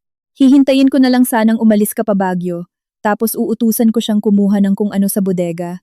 At ang boses ni Leandro, Buisit, nagsisisi ako na nakinig ako sa'yo ma. Dapat pinatay na natin siya habang natutulog. Ngayon inunahan niya na tayo at nakablock na yung pera ko. Dinig na dinig sa buong kuwarto ang mga boses nilang puno ng galit, kasama na ang detalye tungkol sa plano nilang pagsabog sa bodega. Nakikinig ang mga VIP na dati ay gumagalang sa kanila. Nawasak ng tuluyan ang katahimikan ni na Leandro at Doña Carmela. Diring-diri at kinikilabutan ang mga bisita habang nakatingin sa kanila. At ang panghuli, sabi ni Clarice, bitbit ang tagumpay. Ito ang ebidensya mula sa peking aksidente na ginawa ninyo kahapon. Ang SUV ko na gusto ninyong sirain at ihulog sa bangin para sa insurance. Ipinakita ni Ating Vergara ang litrato ng SUV ni Clarice kasama ang mukha ni Teban na nasa presinto. Ang kriminal na inupahan ni Leandro. Hindi na napigilan ni Leandro ang sarili niya. Hysterical siyang sumigaw at tinuro si Clarice. Isa kang demonyo. Baliw ka. Nagpadala ka ng espiya. Gawa-gawa mo lang lahat ng to. Lumapit palalo si Clarice kay Leandro. Diretso ang tingin niya rito. Wala akong kailangang gawin na peke. Leandro, lahat ng ginawa ninyo ang mismong malupit na katotohanan. At nagpapasalamat ako sa inyo dahil ang dramang ito ang nagpakita kung sino talaga kayo. Dalawang sakim at manloloko na handang pumatay para sa pera. Binalingan niya ang mga taga-korte. Ipagpatuloy niyo po ang proseso, attorney. Kumpiskahin ang lahat ng ari-arian at bahay. At sa mga pulis, tinuro ni Clarice sina Leandro at Doña Carmela. Ako po, si Senyora Clarice, ay nagsasampa ng kasong kriminal na attempted murder, estafa at paninirang puri. Pakiusap po, arestuhin ninyo na sila. Umabante ang mga unipormadong pulis. Dalawang pulis ang lumapit kina Leandro at Doña Carmela. Ginoong Leandro at Doña Carmela, inaaresto po namin kayo sa kasong frustrated murder at estafa. May karapatan po kayong manahimik. Sinubukan pang pumalag ni Doña Carmela. Hindi! Hindi niyo pwedeng gawin ito! May koneksyon ako! Dedemanda ko kayong lahat! Pero wala ring nangyari. Pinusasan silang dalawa habang kinukunan sila ng litrato at video ng mga bisita gamit ang kani-kanilang cellphone. Inilabas sila mula sa bahay na inaangkin nila bilang kanila. Natapos ang pekeng pagdiriwang na iyon sa panunuya ng mga bisita na dati ay inakala nilang mga uto-uto. Nakatayo ng diretso si Clarice sa gitna ng kwarto. Pinapanood na bumagsak ang mga taong muntik nang kumitil sa buhay niya at nakahinga rin siya ng maluwag. Naisakatuparan na rin ang hustisya at ang pagbagsak nila ay nakita ng buong mundo. Isinara ang pinto ng presinto pagkapasok ni Leandro at Doña Carmela. Tuluyan nang nagtapos ang gulo na sila rin ang may gawa. Ang pangyayari sa loob ng mansyon, ang pagkaaresto sa harap ng mga kamera ng mga VIP, ay naging viral sa loob lamang ng ilang minuto. Ang reputasyon na kanilang ipinagmamalaki sa loob ng matagal na panahon, ngayon ay nasira sa isang gabi lang. Sila ay pinagtatawanan at naging simbolo ng kasakiman na nagtapos sa malagim na kinahinatnan. Sa loob ng malamig na selda, humagulgol ng malakas si Doña Carmela. Hindi dahil sa pagsisisi sa pagtatangkang pagpatay, kundi dahil sa labis na kakahiyan. Leandro, tingnan mo ang ginawa mo. Ang pangalan ko, lahat ng kanegosyo ko. Nakita nila tayong nakaposas. Sira na tayo. Nakaupo lang si Leandro sa sulok ng selda, blanko ang mukha. Ang labis na pagmamayabang niya ay napalitan na ngayon ng dalisay na takot. Hindi na siya ang pinakamakapangyarihang direktor. Siya ay isang duwag na nahuli. Hindi ako ang may kasalanan, Ma. Ikaw ang masyadong sakim. Ikaw ang nag-utos sa akin na pumirma sa mga pinagsanglaang utang. Ikaw ang nag-ayos ng pagsabog. At ngayon, heto tayo. Nasaan na lahat ng pera? Nagsisihan silang mag-ina at ipinakita na walang kwenta ang pagmamahalan sa kanila kapag pera na ang pinag-uusapan. Alam nilang ang pagpaparinig ng voice recording sa publiko ang hatol sa kanila at magpapabagsak sa buhay nila ng panghabambuhay. Samantala, umalis na si Clarice sa mansyon kasama sina Ati, Vergara at Rafael. Wala siyang sinabing kahit ano sa buong biyahe. Ang matapang na ipinakita niya sa harap ng lahat ay unti-unting humupa at napalitan ng matinding pagod pagdating nila sa opisina ni Ati. Vergara, napansamantalang ginawa nilang taguan, umupo si Clarice sa sofa at hinayaang lamunin ng katahimikan ng silid. Senyora Clarice, napakagaling ninyo. Yun ang pinakamatapang na ginawa mong pagharap, sabi ni Ati. Vergara, binasag ang katahimikan. Legal na nanalo na tayo ng buo sa mga voice recording na umamin silang dalawa sa insurance fraud at pagsira sa mga ebidensya. Sina Leandro at Doña Carmela ay mahaharap sa napakabigat na parusa. Ang inyong petisyon para sa pagpapawalang bisa ng kasal ay inihahanda na. At ang pinakaimportante, lahat ng inyong malalaking property at bank accounts ay nakaprotekta na ng korte at walang makakagalaw. Nagsalita si Clarice, mahina at nanginginig ang kanyang boses. Hindi ko maramdamang nanalo ako, Atty. Vergara. Ang blanko. Wala akong maramdaman. Nakita ko palang bumagsak yung asawa kong minahal ko pati yung biyenan ko. Pakiramdam ko, sobrang pagod na pagod ako. Tumulo na rin ang luhang pinigilan niya. Hindi ako umiiyak dahil naaawa ako sa kanila. Umiiyak ako kasi ang tanga ko. Hinayaan ko ang sarili kong mahalin lang nila ako dahil sa pera ko. At muntikan pa akong mamatay dahil dito. Si Rafael, ang tapat niyang kaibigan, ay lumapit at hinawakan ang kamay niya. Clarice, huwag mong sisihin ang sarili mo. Hindi ka tanga. Totoo lang talaga ang intensyon mo sa kanila, at yang katotohanan yan ang nagligtas sa'yo ngayon. Ginawa mo ang tama. Mag-focus ka na sa sarili mo. Sa pag-recover mo, mabilis ang naging takbo ng kaso. Naging headline ang krimen ni na Leandro sa buong bansa. Agad nagpatawag ng emergency meeting ang board of directors sa kumpanya at tinanggal sa posisyon si Leandro. Ang lahat ng kaibigan nilang may kaya ay lumayo na sa kanila dahil ayaw nilang madamay sa kaso. Sa unang pagdinig ng kaso, pinresinta ni attorney Vergara ang mga ebidensya ng seryoso at malinaw. Ang voice recording sa opisina, ang kwento ni Teban, ang kriminal na naging key witness at pinakamatibay na saksi sa pag-transfer ni Leandro sa bangko. Hindi maitatanggi ang balak ni Leandro. Nirekomenda ng piskalya ang pinakamataas na parusa. Sa loob ng Regional Trial Court, idinepensa ni na Leandro at Doña Carmela na naging biktima lang sila ng bugso ng damdamin at ng problemang pampamilya, pero matibay ang hatol ng hukom. Hindi nila matatakasan ang mismong recording ng mga boses nila. Nagmamakaawa si Doña Carmela kay Clarice sa gitna ng korte at sinubukang humingi ng awa. Clarice, anak, maawa ka sa amin. Alalahanin mo naman yung mga pinagsamahan natin. Ang bait ko sa'yo. Tumayo si Clarice, diretso ang tingin niya rito, at wala kang makikitang awa at galit. Nararamdaman niya lang ang kamanhiran at kawalan. Bait? Anong bait ang sinasabi mo? Yung kabaitan niyo ba na nagpaalis sa akin sa bahay ko? Kasi gusto mo akong patayin? Yung kabaitang nanira sa reputasyon ko? Wala akong utang na loob sa inyo. Dapat niyong bayaran lahat ng ginawa niyo. Magbayad kayo sa ginawa niyong kasakiman. Ang payapa ngunit matalim na salita ni Clarice ay nagtanggal ng lahat ng simpatya mula sa mga manunood at bisita sa korte. Nang makita ni Leandro kung gaano kadesidido si Clarice, na-realize niyang ang babae na kaharap niya ay hindi ang babae na inosente na nakilala niya noon. Nasira niya ang mismong nagsasalba at sumusuporta sa buhay niya. Nakamit ni Atty. Vergara ang pinakamataas at nakakatuwang desisyon para kay Clarice. Guilty pareho sina Leandro at Doña Carmela dahil sa tangkang pagpatay at fraud.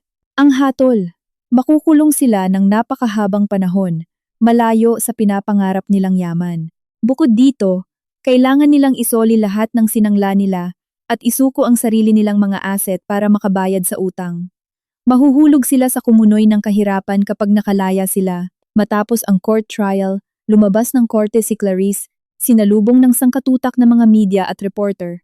Pero hindi niya binigyan ng kahit anong pahayag ang mga ito. Tumingin lang siya sa kalangitan. Ano nang gagawin ko ngayon, Atin Vergara? Tanong niya. Mag-focus ka sa bagong yugto ng buhay mo, Senyora Clarice, sagot ni Atty. Vergara. Nakakulong na sa pinto ng kulungan yung una. Ngayon pwede mo nang simulan uli ang buhay mo. Hanapin na natin si Yoli.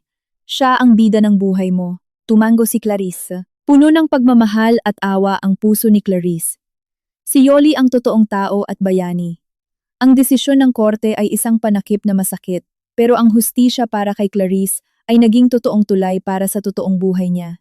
Matapos humupa ang ingay mula sa korte, ibinalot ng katahimikan ang mga araw ni Clarice.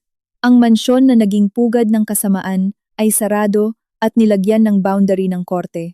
Pinili ni Clarice na huwag nang bumalik doon dahil nabalot na ng kasinungalingan at krimen ang bahay.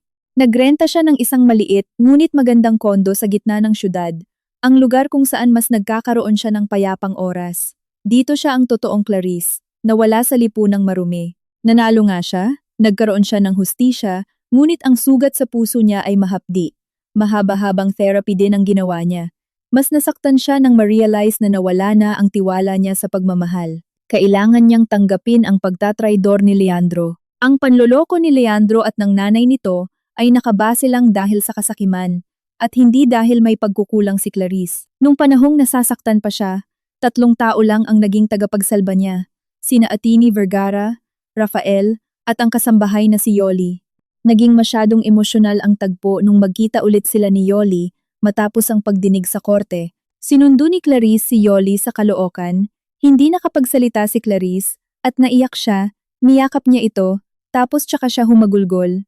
Iyon ay iyak ng kagalakan, suporta at panalo. Ang naging totoong bida ng kwentong ito na si Yoli ay gumanti ng yakap kay Clarice. Parehong tapat ang kanilang mga yakap sa isa't isa. Salamat Yoli, bulong niya. Mahina man ang boses mo. Iniligtas mo, hindi lang ako, kundi pati puso ko. Pinasalamatan kita sa sinseridad mo at tapat. Deserve mong maging masaya, Ma'am Clarice. Sagot ni Yoli habang nakatingin sa mata na sinserong rumerespeto sa kanya. Ginawa ko lang po ang tama. Ang bait-bait niyo po sa akin eh. Maraming utang na loob si Clarice rito. Ipinagpalit ni Yoli ang trabaho, buhay, at kinabukasan niya para lang sa kaligtasan ni Clarice. Hindi pwedeng bumalik si Yoli sa pagiging kasambahay para kay Clarice. May nakita siyang taglay at potensyal kay Yoli. Meron sana akong offer sa'yo, sabi ni Clarice nung nasa bago na siyang tirahan. Ayokong maging kasambahay ka pa. Kailangan ko ang isang PA na parang katuwang ko at bibigyan kita ng sahod. Bukod pa doon na ako ring magpapaaral at ipapasok din kita sa aking pundasyon bilang manager, na ipapatayo ko pa lang ngayon. Nabigla si Yoli, mang-iyak-ngiyak. Ma'am, wala po akong masabi. Di po ako nakapagtapos. Kung ano ang malinis na puso at sinseridad, ayon ang tunay na edukasyon. Panghihikayat ni Clarice, tuturuan kita. Ikaw ang magiging right hand ko. Taong mapagkakatiwalaan ko, na tutulong para maging okay ang kinabukasan nating dalawa. Tinanggap ni Yoli ang trabahong offer ni Clarice. Ito ang panibagong hakbang ng pagbabago ng kwento nilang dalawa ni Clarice. Gumawa pa ng maliit na pagsasalo sina Atien, Vergara, Rafael, at Clarice. Ang salo-salo ay walang peke. Di tulad ng dati na tawang mapagpaimbabaw at nakangiting aso. Rafael, salamat ah. Yung paglalagay mo ng bug camera doon ay solid na solid at sakto. Sabay abot ni Clarice ng isang sobrang may pera kay Rafael. Maraming salamat sa sakripisyo. Gamitin mo ito para pangarapin at itaguyod mo pa ng lubos ang negosyong interior mo. Ang gusto lang ni Rafael ay tulungan at pasiyahin si Clarice. Pero sinabihan pa siya ni Clarice ng investment ko. Ang galing mo kasi. Pwede mo bang i-design at gumawa ng plano para sa bago kong bahay na makakabawas sa bigat na nararamdaman ko? Walang sikreto at wala dapat lugar na madaling pasabugin. Tumango si Rafael na nakangiti, pati si Attorney Vergara. Hindi na malaki ang binayad ni Clarice kundi kinuha rin niya ito sa pundasyon na isinama na ang abogado. Tinanggap ito ni Attorney Vergara dahil parte siya at naging masaya sa recovery ni Clarice. Gamit ang pondo ni Clarice at pagbenta ng dating bahay niya, pinagtayuan niya ang pundasyon para sa katarungan ng kababaihan, isang organisasyon na magiging support hub para sa babaeng inapi, nasaktan ng panloloko ng pera sa pamilya at pang-aabuso. Ginamit niya ang karanasan niya para lang tumulong at magsilbing suporta sa iba. Bumalik at nakakita na si Clarice ng linaw, nakawala sa asawang baliw. Nagbago siya at bumalik bilang isang napakagandang babaeng matalino at masipag magtrabaho, at nakakapagpasaya ng iba. Si Yoli naman, ay unti-unti at bilis matuto, marunong umintindi, bilang Head Operational Assistant ng May Compassion. Galing na nang galing kay Clarice. Dalabla. Mas malakas na siya sa nagdaang araw. Siya ang nagtulak at pinalala pa sa posisyon ni Leandro. Inalis lahat ng kayamanan ng asawa at pinabagsak ito. Siya na rin mismo ang formal na nagtanggal kay Leandro sa mga papeles o testamentong pangmana niya. Nakahanap si Clarice ng paghilom. Siya ay bumalik, hindi para makahanap ng romansa o makipag-date ulit. Gusto niya lang ay tunay at dalisay na layunin na makatulong. At higit sa lahat ang bahay, kundi sa kung sino yung nagpapasaya. Hindi yung nakatira ka lang. Nakaharap si Clarice sa maliit na terrace ng bago at simpleng building na may magandang view. Habang kausap si Attorney Vergara, mayroon din siyang kinita sa binentang bahay. Napunta yung malaking kinita niya na pera sa ginawa nilang organisasyon para makatulong palalo. Ibinaba na niya yung mga kalbaryo sa buhay niya. Handa na siya sa katapusan, ang pagtatapos. Hindi na siya mangmang. Isa siyang matapang. Mentor na babaeng may malakas na determinasyon. Nabuhay ang bago niyang buhay na may bago ring nakagisnan. Nabago na nga ang paligid at isip niya, imbes na bumalik pa sa lumang bahay na nasapian ng demonyo. I-design kasi iyon sa isang paboritong estilo ni Rafael, ang modern house style sa gitna ng syudad na puro basag na salamin at open glass door. Doon naging totoo siya, payapa at bukas ang kalooban. Bilang president ng organisasyon ng pambabae, lumakas at sumikat ito. Nakita at naka-attract ng maraming tao na niloko o biktima rin. Naging confident na si Yoli na nagsisilbing head operation of organization na madalas tumutugma dahil may emosyon siya, isa sa nagbibigay kumpiyansa. Nakaupo si Clarice, marikit tingnan dahil naging matapang siya. Wala nang biyena ni o misis ni. Ang babae lang mismo ang title at isang businesswoman. Isang hapon, nakatanggap si Clarice sa pundasyon na maglalagay sa huling yugto ng korte. May inabot na folder si Ate Vergara. Lahat ng batas proseso ay nagawa na. Ibinalik na po sa inyo ng 100% at tumataas ang value ng properties mo. Mahaba na at reklusyon perpetua na po at walang parol si Leandro at biyanan po ninyo. Binasa niya ang dokumento at naging kampante at nagbago ito na parang tagumpay at nakangiting wala man lang kahit poot. Paano ang utang nila sa bangko? Tanong niya. Tuluyang naubos na silang lahat, sagot ni Attorney Vergara. Maski kay Doña Carmela ay naubos rin pati ang lupa para matugunan ang pambayad. Palalabas na sa bilangguan na wala na silang babalikan. Miski ano paman, wala na talagang natira kahit na piso. Tumango si Clarice na ibinigay at sinadya nila yung masamang ginawa nila, nararapat lang na parusahan sila sa kulungan. Wala nang bahid ng poot si Clarice, pero hindi na niya kinakalimutan na yung nangyari, pero nangingibabaw na ang hustisya. Nang masaya na siya habang sina Doña Carmela at Leandro ay nasa likod na lang ng rehas nagdudusa at sinisisi nila ang isa't isa dahil ang sama-sama ng nagawa nila. Nasisira at nagkagutay-gutay na sila habang ang buhay nila. Sila yung parati naghihiyawan, sinasabi sa mukha ng isa't isa, at paulit-ulit niyang sinigaw sa isang gabi, dahil ikaw ang hindi marunong gumawa ng plano. Dahil pumunta at namigay at takot kang imbestigahan ng mga pulis, dahil nagmamatigas ka, dahil pinalalaki kita, at ikaw ay walang paninindigan at pinalalayaw kita para walang masabi at gumagastos. Ako nang malaki. Ikaw ang sakim na palaging sinasabi na walang paninindigan at isa kang tanga na ang dami-daming loan at naging isang tuta lang. Ako lang ay puppet mo na inutusan na pakasalan ng asawang yon. At tingnan mo si Clarice, nakapagpagawa ng organisasyon at naging boss ng marami, at binabasa nila yung balita na kasama ni Clarice ang pundasyon na mas binibigyang galang at parangal, na dati ang tingin nila ay kasambahay lang, ay may naging posisyon. Sila ang nanakit at nagtanggal. At ngayon nakuha ni Clarice pabalik yung kayamanan. Samantalang ginawa nila, pumatay sana para lang yumaman pero ito ngayon. Sinisisi nila ang sarili, yun pala yung lason at sumpa ng naging tagumpay sa magiging kasamaan nilang mag-ina, at doon sila nasasaktan. Sa housewarming na ginanap, kasama si Yoli, Atini Vergara, at si Rafael at the VIP. Nahinto siya at biglang nagpasalamat. Emosyonal na umiyak. 2 years ago, ay muntik ko na mawala lahat. Muntik nang mawala at ikamatay. Ng isang taong mangmang na may mabuting puso, tumingin si Clarice kay Yoli. Tinuruan ko na hindi galing sa lipunan. Rafael, magaling na protector na tapat bilang kaibigan.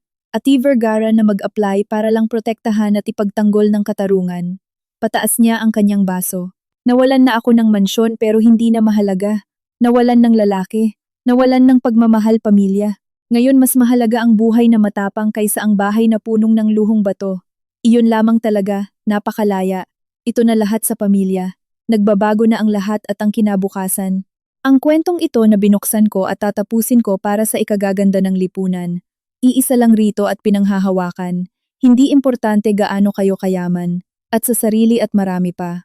Tuluyan nang nabago at nakabangon na mula sa kasamaan ang asawa dahil lang kay Leandro. Kung gaano kabilis na nahihikayat dahil madaling tumulong. Kung nagigipit o naiimpluwensyahan ng kayamanan ang tao o kapamilya, ito'y may aral. Kung susundin mo at pakinggan ang nagiging asawa mong matatag. Sa kabutihan, kung mas may masamang mangyari, may mananalo pa rin.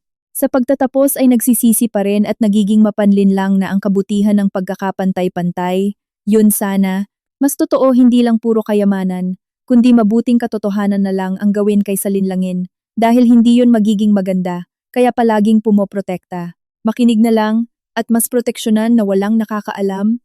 At dahil kung tutuusin hindi talaga kayang bayaran ng kwarta at mga ari-arian ang pinagmamalaki, kaysa magpakatotoo sa nararamdaman kaysa gumuho lahat,